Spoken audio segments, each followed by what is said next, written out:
You're watching Real Investments, the hottest real estate investment show in the world. That's right.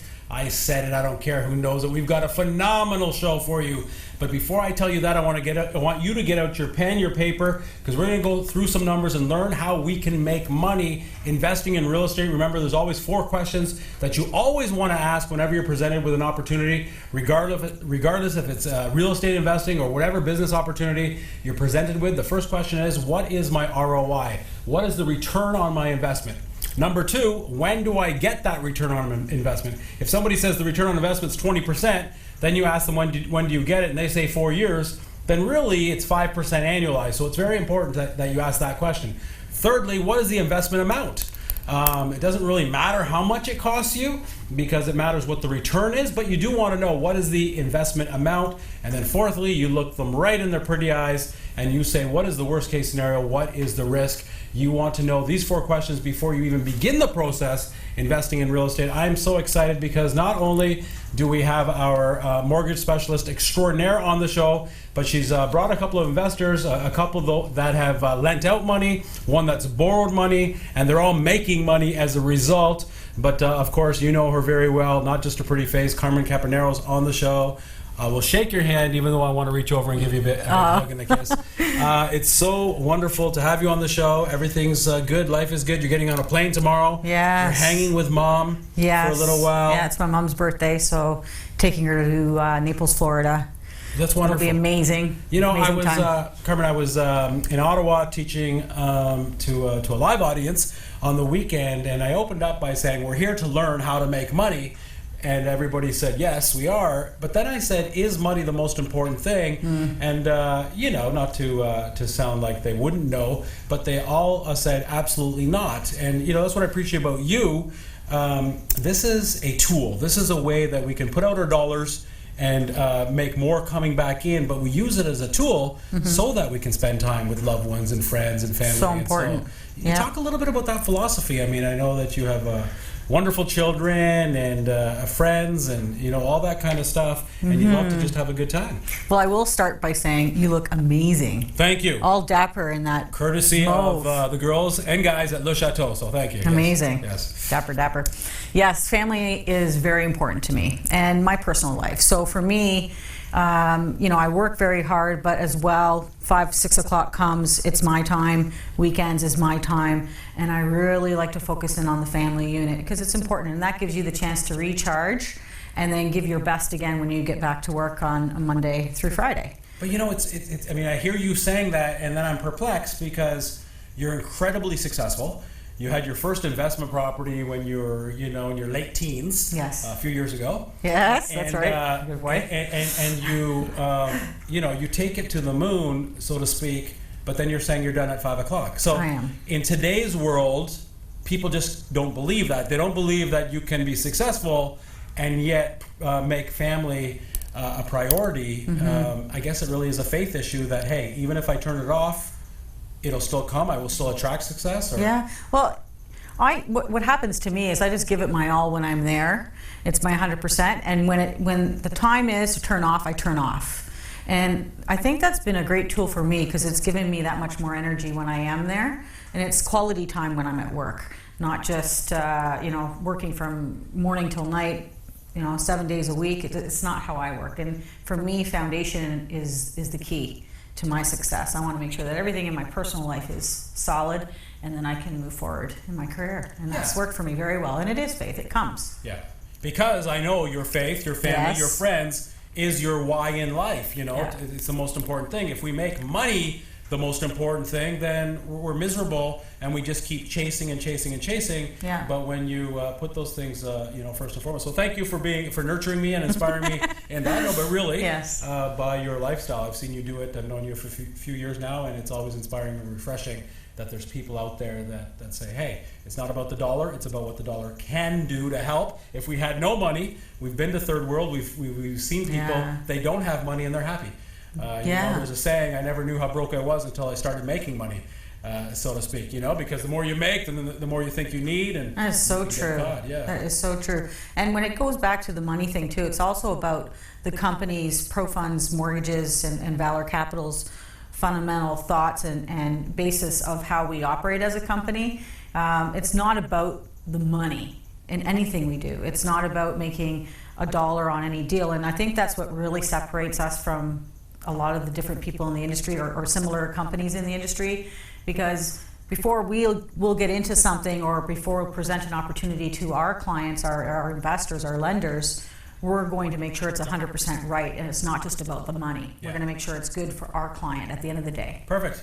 Yeah. This is a real estate investment show. It's not all holistic, but that is the most important thing to me and my guest. That being said, we do have a couple of guests, and we've got Carmen here on the show, and we're going to learn how to make money by lending our money. We're going to learn how to make money by borrowing the money, using it, and getting a great return. I'm so grateful that you brought some friends on the show. That's going to be very exciting. Yeah. Carmen, we're going to run to a break here, and we'll start with our first guest and learn how to make money investing in real estate, specifically the world of mortgages. Thanks for watching, everyone. Make sure you get your pen, your paper. We'll be right back in just a few minutes. Don't go anywhere. Whenever you're considering investing in real estate, always ask the 4 questions to start. Number 1, what is my return on investment? Number 2, when do I get that return along with the money I put in? Number 3, what is the minimum cash amount needed? And number 4, what is the risk, the worst case scenario?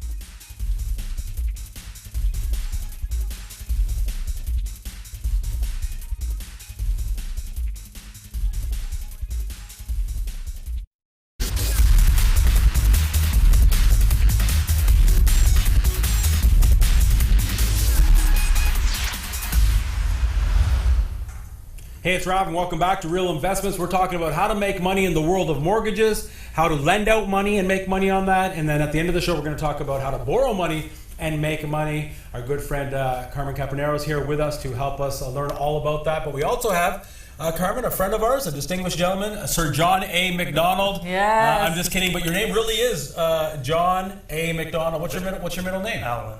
Alan.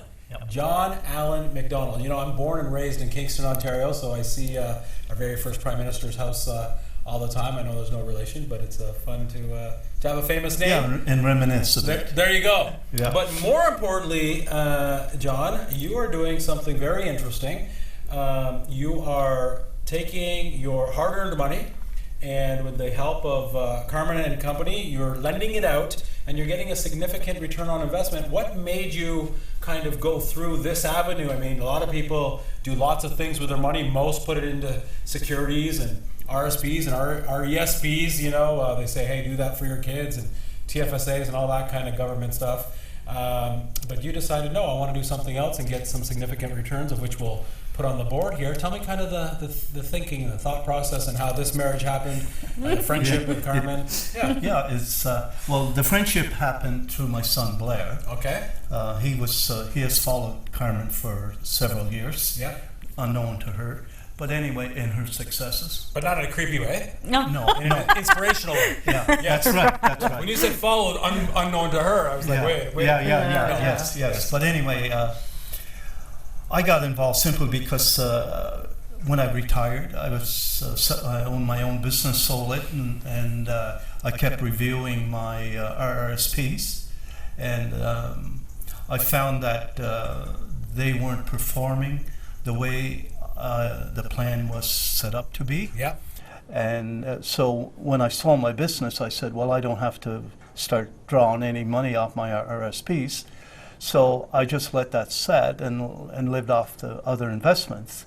So I followed that quite strongly. Since I was retired, I took a greater interest.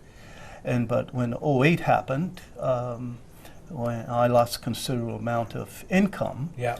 and I realized that if I didn't take action, that in a period of 10 years, I would be looking for other measures Sure. to finance myself other than my old age and Canada pension. Sure.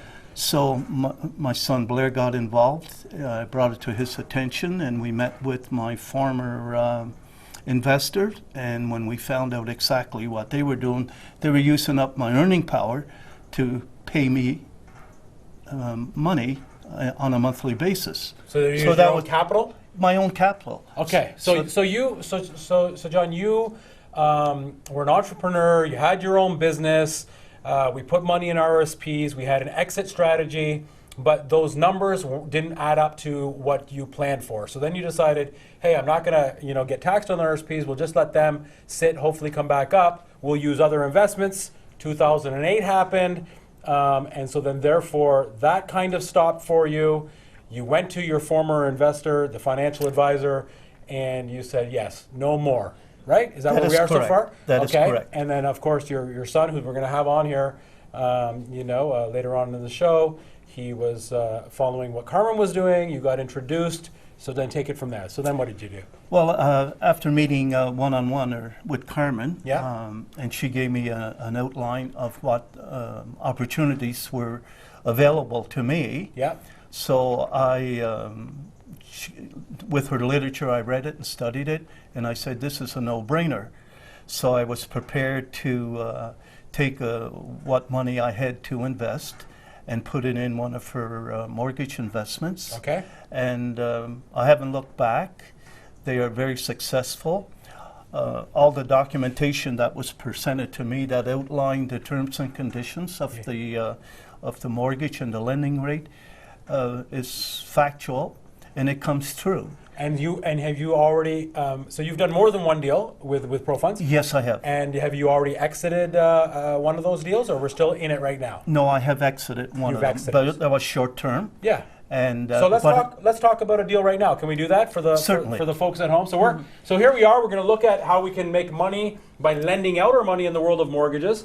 As much as John is a distinguished gentleman, in the same way, just an everyday person that said, hey, I want to make a return on my hard-earned money. So John, let's take a look at some numbers here. So you did an investment, and I think before the show you were saying one of them was you invested $250,000? that is correct, with Boulder Estates Yes. up in Georgian Bay. Turquoise Bay Yeah. in Wyerton, Ontario. So Carmen, that's a relationship you had with Boulder Estates. I'm assuming that's a developer? It's a development project, It's yes. a development project, and so we took John's money, cash money, RSP money. What did we use? Cash money. Cash money, Yeah. and that was $250. 250,000. 250,000. Sorry, of course. So the investment amount we invested $250K.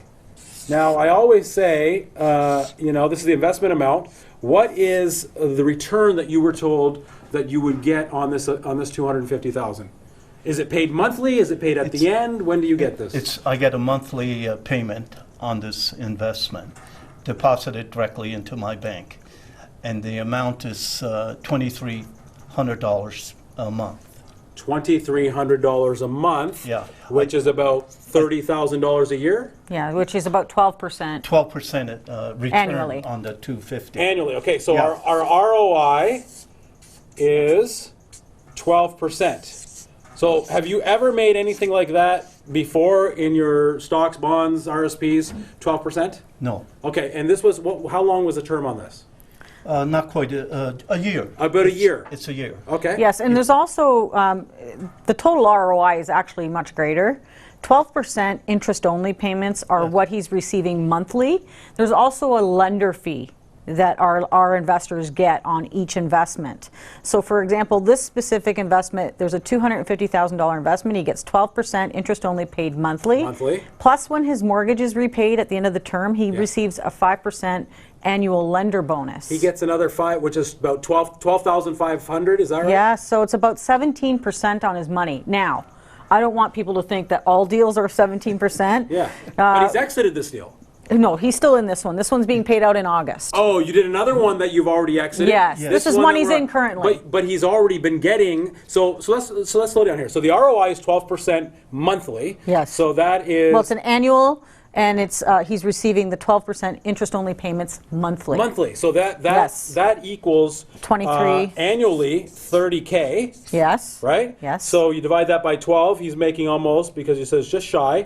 He's getting $2,500 monthly. Is that correct? Yeah, close to that. Yeah. Yeah, a little less than that, but that's, yes. 23 and change. Yes. But my point is you're making 12% on 250, which is $30,000. It's paid monthly, so you're getting $2,500 paid into your bank account. Monthly. Right in there monthly. Yes. Then, Carmen, you're saying at the end of this project, At the end of the term, there's going to be another 5% paid one time. yes. Which is another $12,500 because Yes. it's plus 5% equals 17% on his money. So he's making, in 1 year, he's making 17% on his money, 12% is paid monthly, 5% is at the end of the deal, so that's 30K plus 12.5. So really, at the end of it all, he's making 42,500, right? Yes. 42,500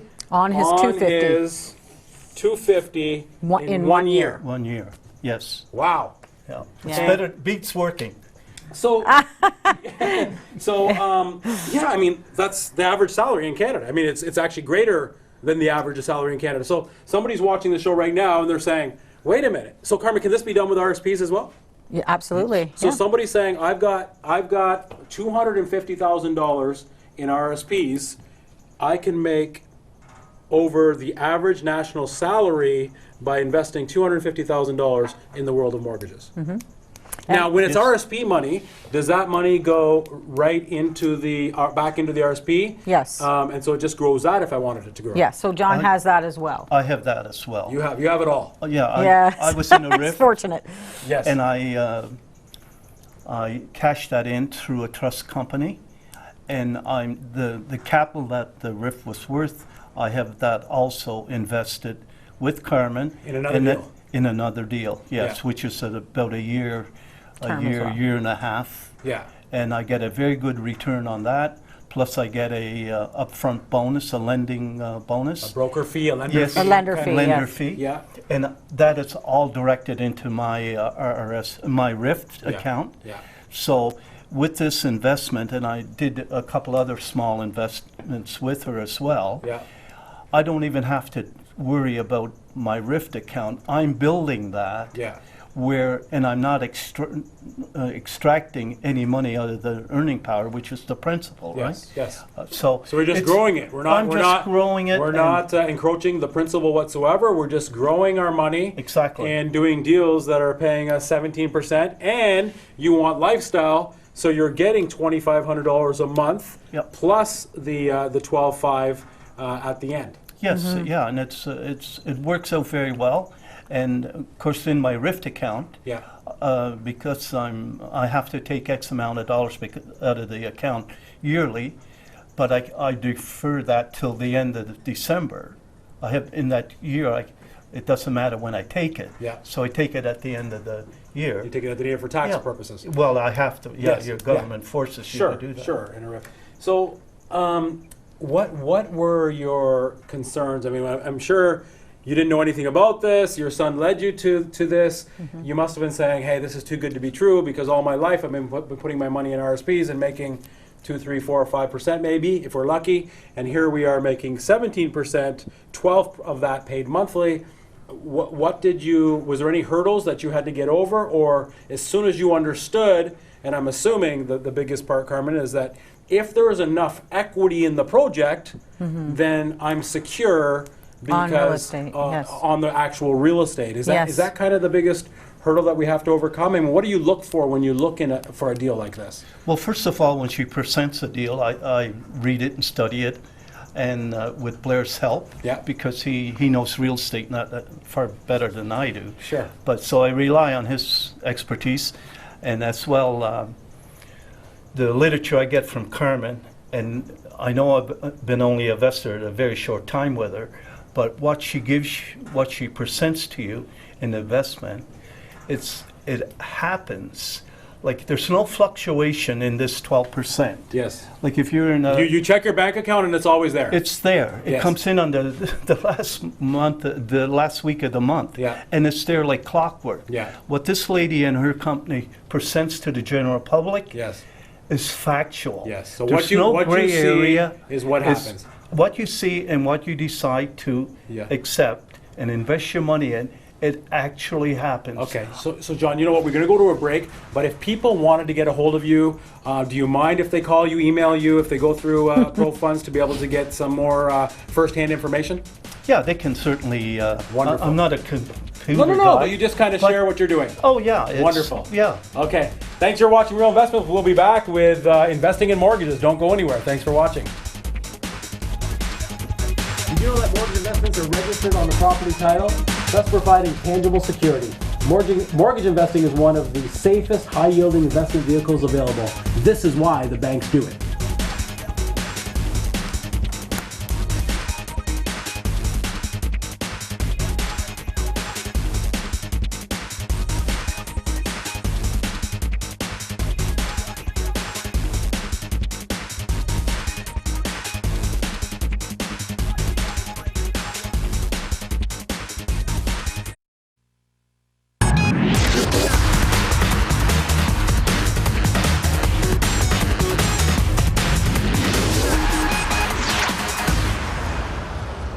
Hey, it's Rav. You're watching Real Investments. Today we're talking about how to make money in the world of mortgages, lending out our money, even borrowing money and putting it elsewhere to get a great return on our investment. I've got Blair McDonald here on the show, of course, with our mortgage specialist extraordinaire, Carmen Campagnaro. Carmen, we had John just before us. Yes. And it was just so nice to see, you know, our, as young as he looks, our elders, who I love and respect so much, you know, doing well, making money, and doing things that just most people don't know. And I think that's why I'm grateful that you're here, and we're here to educate people that young or old, in between, all that kind of stuff.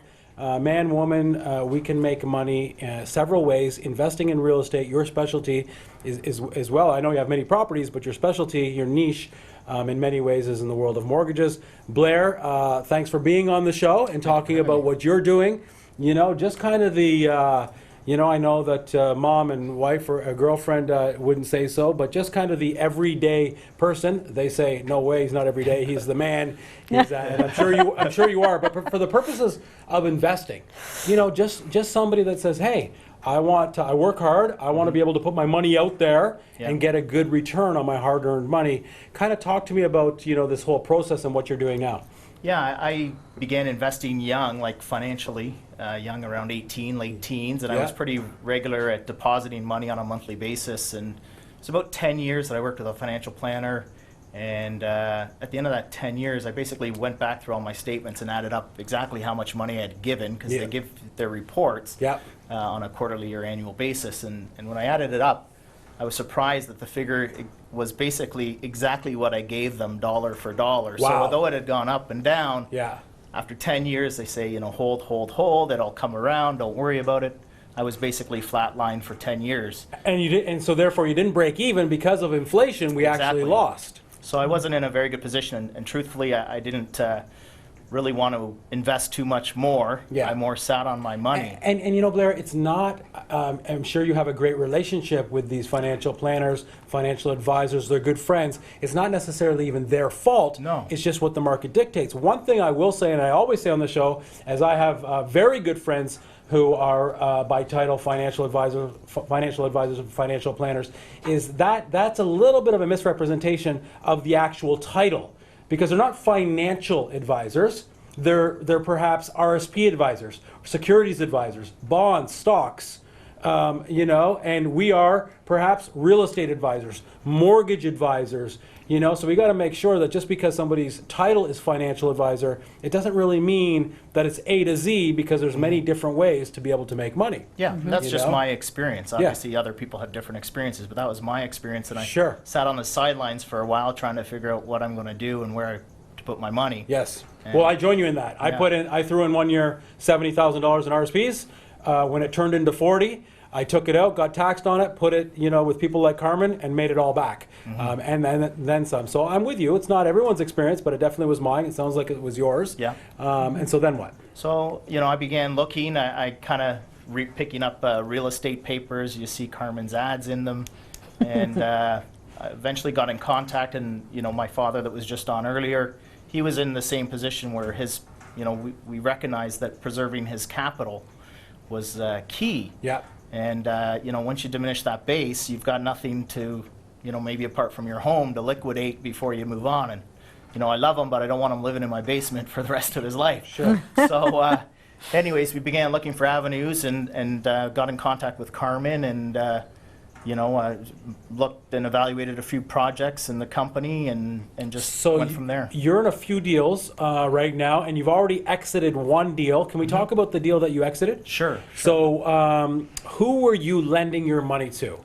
It was to a builder, I believe, that was building townhouses in London, Ontario. And this builder, Carmen, they needed the money for what purposes? Actually, it was a first mortgage, short-term. It was only a year term, right? It was a one-year term. 1 year first mortgage, and the loan to the value of the real estate was very low as well. Okay, so there was a lot of equity in the land. Yeah. You felt comfortable. And so how much did he need? I think the total amount we raised was 1.7 million. Yes. So it was a $1.7 million raise. So what we did is we actually got a few people together who were syndicated together, okay. And then we registered the mortgage, and the return was 10%. 10%. And so Blair, your portion was? I put in about 70,000. 70,000. And was that cash or RSP? Cash. Cash. Okay. So you put in. So the investment amount was 70K, and then the ROI was, in this case, 10%. Yes. 10%, so that's $7,000, and that was paid, Carmen, at the end, monthly? Monthly. So this was paid monthly. So you were getting about $600 Correct. per month on your money. And at the end, what happened? So this is what you were making. $600 a month with the $70,000. You're making $600 per month. And so how does this exit? What happens when it exits? You get a check. I mean, because you've already got your $600 per month, but we still want to get our principal back. Yeah. And so how does that happen? Well, Carmen notified that the project was kind of coming to a close and expected a payout in the next week or so. And the lawyer that originally set it up made contact through email and said, look, Friday, it looks like we're going to be able to close everything and I'll have your funds available. He asked me for my bank account, which I gave him, and he just wired my principal back in. Easy peasy. Easy peasy. No perspiration whatsoever. You you made 10% on your money in a year, paid monthly, and then I'm assuming that's why we went and did another deal. Carmen, the repeat investor rate obviously is quite high in these deals. Yes, most of our clients take their funds when they're exiting a project and they continue to put it back in.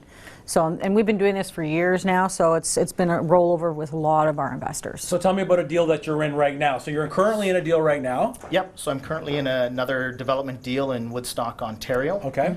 And I invest my registered money there. I don't have a ton of it, but I invest it there. No, that's okay. How much did you put in that one? About 30,000. So you took your RSP money, That was $30,000, and you pointed it to a development project.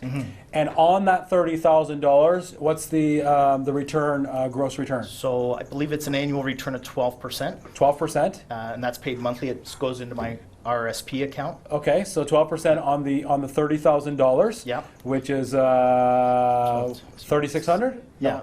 Is that right? 360. No. Yes, No, no. $3,600. $30,000, $3,600. 3,600. Over the year. And then, so that's about $300 a month. Yeah. Goes right back into your RSP. That's correct. So you're growing your RSP at 12% a year. Exactly. He Wow. also receives a bonus again on this deal. Yeah. On this So- one, there's a particular bonus. And what's Yeah, the so bonus? the total, it's 4%. So the total return on this investment is 16% a year. Yeah, because you're not using the cash flow. I So don't the use the total return on your $30,000 is 16%. Yes. Between correct. $4,500 and $5,000. Yep. You're growing your $30,000. You're watching it come in monthly, the $300 portion, and then the rest you're seeing it right at the end. Yes. Yep. And this is a 2-year project. It's a 2-year Yes. project. Wow. So it'll be 32% return on his money over 2 years. Wow. Yeah. I Fantastic. think Yeah. by the time it wraps up, I think my 30,000 RSP will be close to 48,000. Yeah. So Blair, 2 years. as my beloved guests at home, we're in their living rooms right now. They're watching this show. They're saying, "Wow, I want to do that." What was in your mind? What's the risk, and how do we mitigate that risk? I mean, I think I've already said it. We've got to make sure there's enough equity there.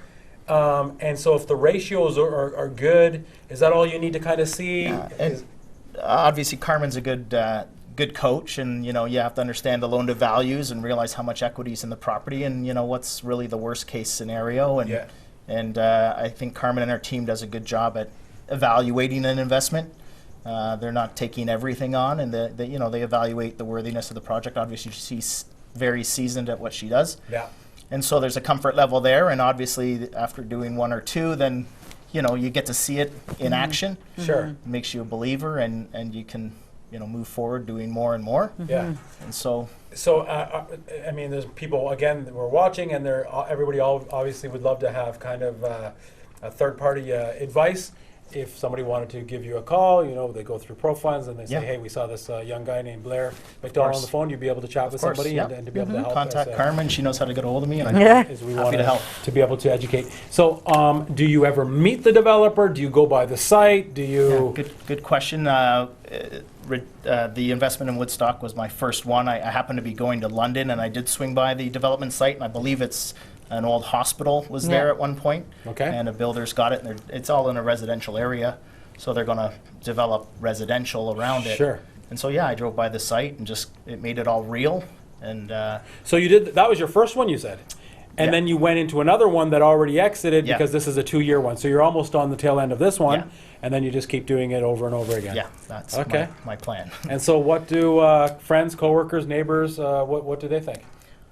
Well, I mean, I don't disclose obviously my financials too often to friends and family, but obviously, I think it's we'll just do it on TV. We won't do it. Yeah, I know. I know what you mean. That's a good point. Over 1 million viewers, but a million viewers, but not to friends and family. Yeah, so that's funny. Yeah, I mean, it's an alternative form. I don't talk a lot about it because I don't think, generally speaking, the public's really well aware of it. Yeah, they might. Well, that's what I was getting at. A lot of times. Friends and family, they mean so well, but because, again, knowledge mitigates risk. You didn't just jump in. You did your research. You did your due diligence. When people don't know, out of love, they try to talk you out of it. They say, they're skeptical, right? Yeah. And I think, again, the purpose of this show is to be able to educate the viewers at home that, hey, people are doing this. People like John, people like Blair are actually doing this. In a few minutes, we're going to have actually a developer come on the show and talk about why he borrows the money, and at the end of the project, obviously he wins. So it sounds like it's a win-win for everybody. That's the nice thing is with Carmen and her team is like everyone's winning. Yes. It's not like the financial planner is making a commission and he's winning, and the banks or those investment houses are making money, and then the investor's holding the bag at the end of the day and taking all the risk. Everyone wins. Sure. There's a piece of the pie for everybody. And so, Carmen, how do your kids eat? So the developer is giving Blair 16%. Does he give you, a point or a certain amount to put this all together? How does that work? Well, we actually charge a broker fee for putting the deal together. Yeah. But it doesn't come from Blair, it comes from the borrower. It comes from the person that's borrowing the money. Nice. So Blair, there's absolutely no cost to the person lending. Okay, the legal fees are covered by the person borrowing the money. Wait a minute. So when we registered all this, the legal fees are covered by the borrower? Yes. And the fee to Carmen to make this happen is covered by the borrower? Yes. Well, I'm looking forward to have the builder on here because that's impressive. If he's giving that kind of money away, right? Then how is he making money? And we'll be able to look at that. It's all about the viability of specific projects, right? Yeah. So that's the important part, to make sure that there's enough in the project to benefit the person that's lending and also the person that's borrowing. Fantastic. And that's part of our due diligence process. Fantastic. Well, Blair, thank you for being on the show. I appreciate it. Thank you. And we'll Thanks talk. I again look forward to hearing about more things that you're doing. Okay. You're watching Real Investments. We're talking about how to make money in the world of mortgages. Don't go anywhere. We'll have a developer on the show talking about why he borrows money from people just like you and me. Don't go anywhere. We'll be right back. Thanks for watching.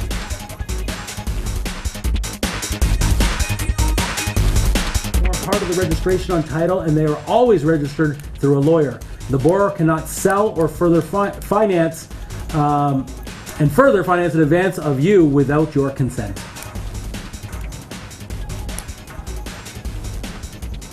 What's wrong with my eyes?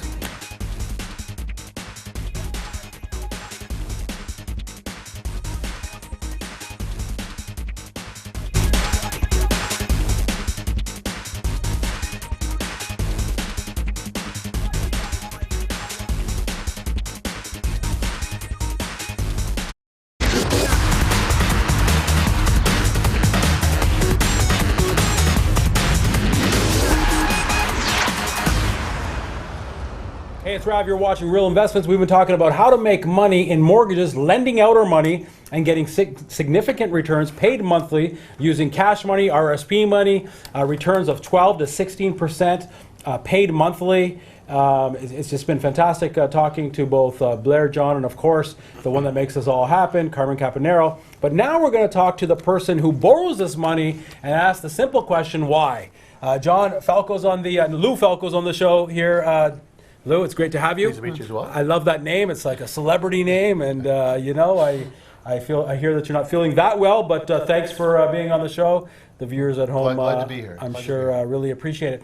So you were watching kind of offline here as a couple of everyday investors, you know, put their monies out in mortgages, and they were lending it to, yes, just an individual businessman that might have a principal residence and has some equity there. And there's all sorts of reasons why, Carmen, somebody who's just, you know, the everyday person, not someone like Lou necessarily who's a developer, but a businessman perhaps, he's got his own business or he doesn't want to refinance.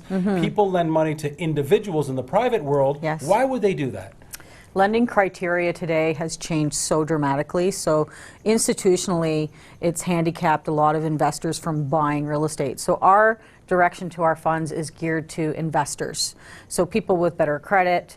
We don't really like to deal with challenged circumstances because I think that just leads to the inevitable down the road. Yeah. So we like to stay away from that type of thing. So people that are buying, let's say, a flip, a property that needs work, someone that's self-employed that cannot show income. Yeah. It's hard to qualify today to bank for a rental property or a flip. Yeah. For example, if there's a power of sale and the building is vacant and they want to renovate the building and they need private money to get in there because banks won't finance again. These are the types of things that we lend to on individual mortgages. So Rav has a $500,000 house.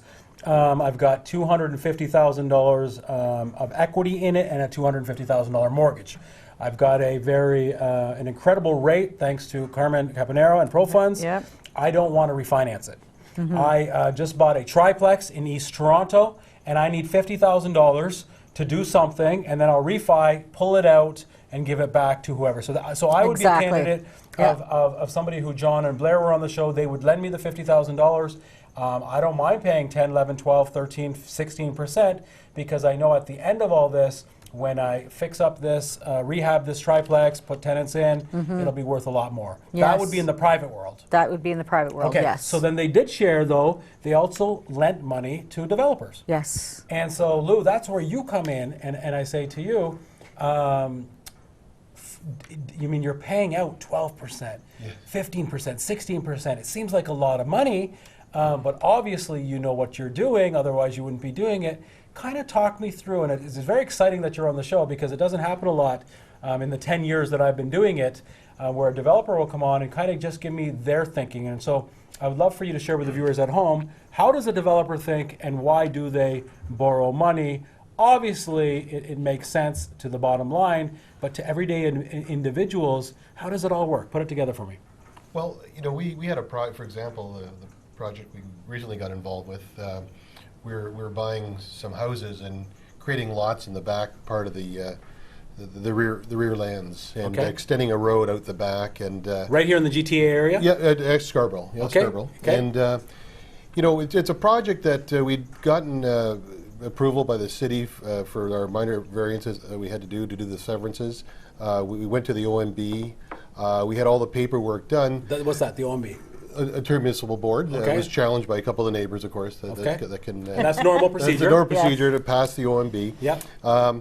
And we were in a situation where we'd spent about $100,000 on the soft costs, just getting to that point, and then buying the lands. So again, break it down for me. Soft costs, Engineering permits, fee, permits, zonings, yeah, all the that kind of city stuff. permits, engineering fees. $100,000. Yes, close to $100,000. And the deal, and then they also could say no. You could have lost out at that point, yes. And that's not obviously investors' money. That's our own money, Lou's yeah. money. Yep. That says this is so feasible. We know what's going to happen based on experience. We'll put in the $100,000. Okay. Exactly. Now, a traditional, like a bank financing, they would look at the project as is, not looking at it as it's going to be done when it's developed. We had roads to put in, services to put into the lots. So we had to spend about $300,000 or $400,000 on that. So the project had a valuation at the end, in our case, let's say about 2.8 million. Yeah. In terms of developed lots, but we had to get there. And where I found it was really unique with Carmen and Pro Funds was that we looked at the project and we came up with some really creative, or Carmen came up with a really creative approach to scaling some financing over time as we completed the project. So we had a regular first mortgage, but then we had the second mortgage, which was a syndicated, part of Carmen's syndicated mortgages. And that's where Carmen, Blair, John, people like that would get in on That's that right. second mortgage. Okay. Yes. And we had we had a second mortgage that basically scaled up as we completed some of the work. So as we got all the final draft plan approval with the 6 building lots that we're going to have, as we moved along to putting the roads and sewers in, so we would get advances based on the value. So there had to be value, and As you go. as we go, and Yeah. Carmen's group would have to get. And as you go, the value goes up. Yes, yes. Because we're changing the use of that land. Exactly. Okay. So once we're done, the idea would be this positioning, even though, yes, when I first looked at it, the cost of capital seems high.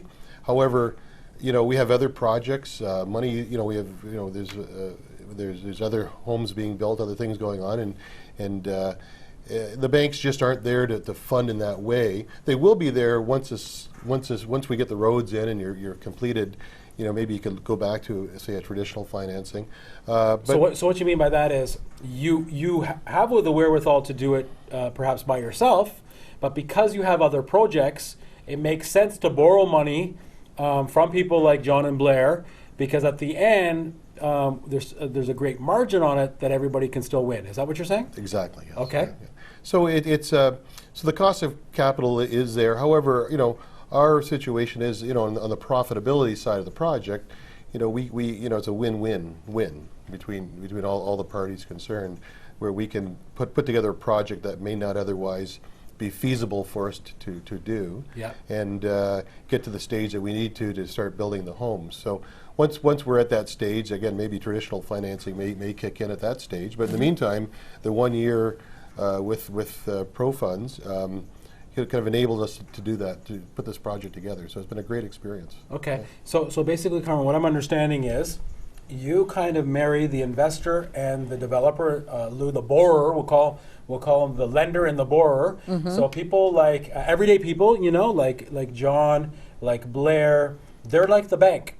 That's right. They're lenders, and there's people like Lou, developers, who want access to this money and are willing to pay a nice return on it, because at the end, he just said it was $2.8 million retail. Yes. Right? At the end of it all, when we sell these townhouses, we're retailing close to $3 million, correct? Yeah, they're actually houses, but yes. Houses, yeah. Yes. We're gonna retail these houses at $3 million, and so if we raise $1.2 million, I think you were saying. Yes, or- it was 1.2 mil that we Yeah, did there, 1.2 million. Yes. And that's actually the lot value, the service lot value. Then we put the homes on. The homes they'll be about Even more. They'll be about six. It'll be a $6 million project. Oh wow! So excuse me, I'm yeah, sorry. yeah. So it's a $6 million retail. Yes, yes. $6 million With the homes, yeah. retail, and so there's a reason why, Lou, and please feel free to say no, but I'll put you on the spot here.